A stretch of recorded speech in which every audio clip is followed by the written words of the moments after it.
Hey jovens, tudo bem? Bem-vindos ao Sábado 14. Eu sou Luciano Filho e hoje eu decidi fazer uma coisa um pouco mais informal, sabe? Só para me divertir, para descontrair, que eu acho que é bom esses tipos de vídeos também.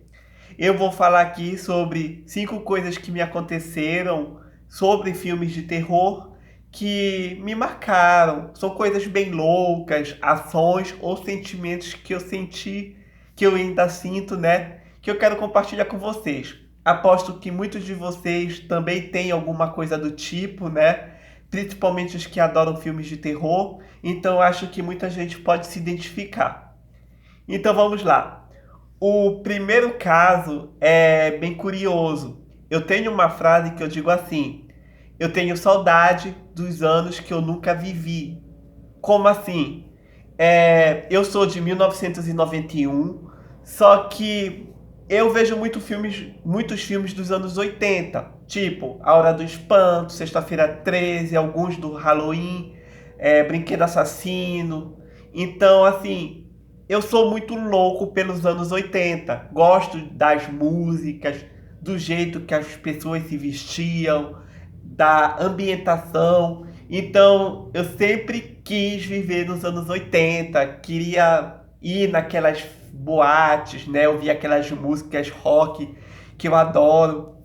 Então, é muito louco porque eu sou dos anos 90, mas sou louco pelos anos 80 e eu nunca vivi nos anos 80. Não tenho nem ideia se é da forma que eu penso, mas é muito louco isso, sabe? Eu acho que foi um ano muito bom. Eu fico imaginando como seria incrível eu ir no cinema ver A Hora do Pesadelo 4, que é um dos meus filmes favoritos da saga do Fred, ou algum Sexta-feira 13.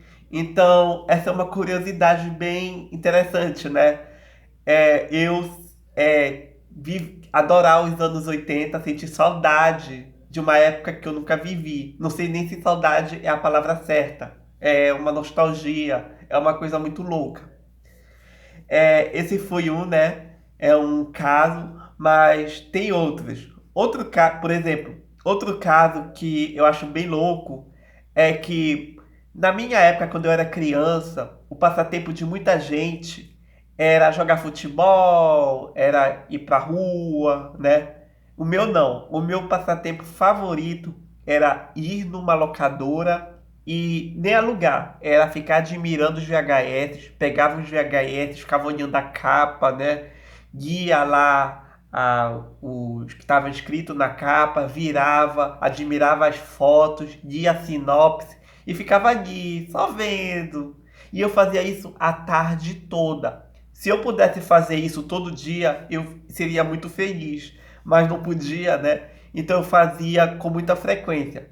Saía da aula de manhã, que eu estudava de manhã, saía da aula, em vez de ir para casa, ia para uma locadora. Ou ia procurar uma locadora para ver que tipos de filmes eles tinham. E eu ficava lá, só lendo sinopse, vendo o que tinha de terror e tudo mais. E eu adorava muito isso, gente.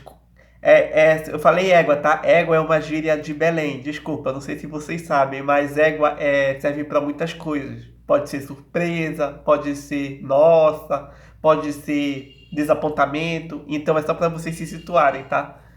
Mas sim, eu adorava muito isso. Ficar na locadora admirando e procurando filmes. Inclusive, graças a essas coisas que eu fazia, eu fui descobrindo muitos filmes legais. Então, eu adorava. Tem uma locadora que existe aqui em Belém, ela tá vendendo todos os DVDs dela, mas eu gosto de ir lá ainda para me lembrar daquela época, então eu fico só lendo as sinopses dos DVDs e eu ainda acho hilário. Outra coisa que eu fazia, que eu achava assim, esquisito, mas ao mesmo tempo era divertido, é que eu fui muito influenciado pelo Brinquedo Assassino. Foi um filme da minha infância, um dos filmes de terror da minha infância. E eu tinha um boneco que não era nem de perto parecido com o Chuck, era um banana de pijama. Eu tinha lá por 8, 9, 10 anos. E quando chegava algum primo em casa, alguma visita, eu dizia que o boneco era o Chuck e saía correndo com o boneco atrás das pessoas.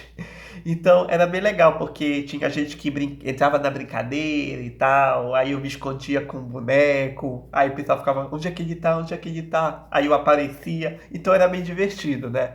Então, é uma curiosidade. Aí quando o pessoal falava, do que tu tá brincando? Aí eu, tô brincando de brinquedo assassino. Era bem louco. Outra coisa também que eu adquiri assistindo filmes de terror como Pânico e Sexta-feira 13, principalmente Pânico, foi que eu aprendi a ter cautela. Como assim? Eu tenho um passo muito leve, então quando eu entro no lugar, as pessoas não me escutam chegar e muitas vezes eu consigo passar despercebido. Então eu já passei por situações assim bem embaraçosas por chegar no lugar e ver alguma coisa que não devia porque ninguém me escutou. Então, me escutou chegando, né? Ou ninguém me viu. Então, então é uma situação bem hilária. Mas hoje em dia já não faço muito isso não. Era um dom que eu tinha, mas eu tento fazer um pouco de barulho, sei lá, dar uma tossida ou bater a porta com um pouco mais de força para saber que eu tô chegando. Mas se eu quiser, eu entro em casa, eu entro na casa dos amigos e ninguém me escuta. Entrar na casa dos amigos assim, porque meus amigos me conhecem, amigos de infância, então eu posso ir entrando, nem bato na porta, oi, tô entrando, aí abro a porta e. Então, é mais ou menos isso que acontece. E é hilário, eu diria que é um dom, né? Um dom inútil que eu não uso muito não. Mas uma outra situação bem hilária, essa aconteceu comigo, foi. Eu lembro bem da data. 13 de junho de 2009.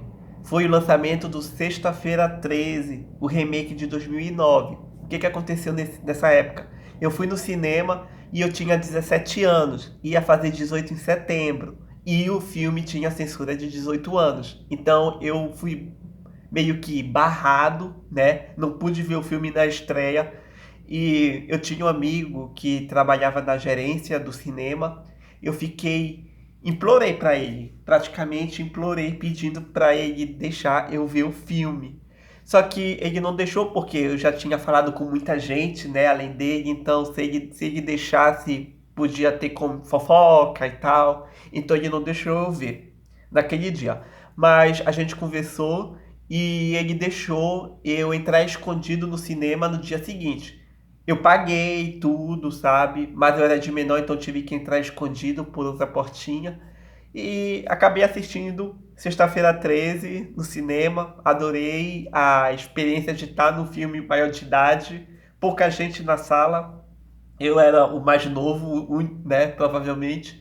Mas eu não gostei tanto do filme. Eu gostei mais da experiência em si de estar vendo filme de terror para maiores de 18 do que o filme em si.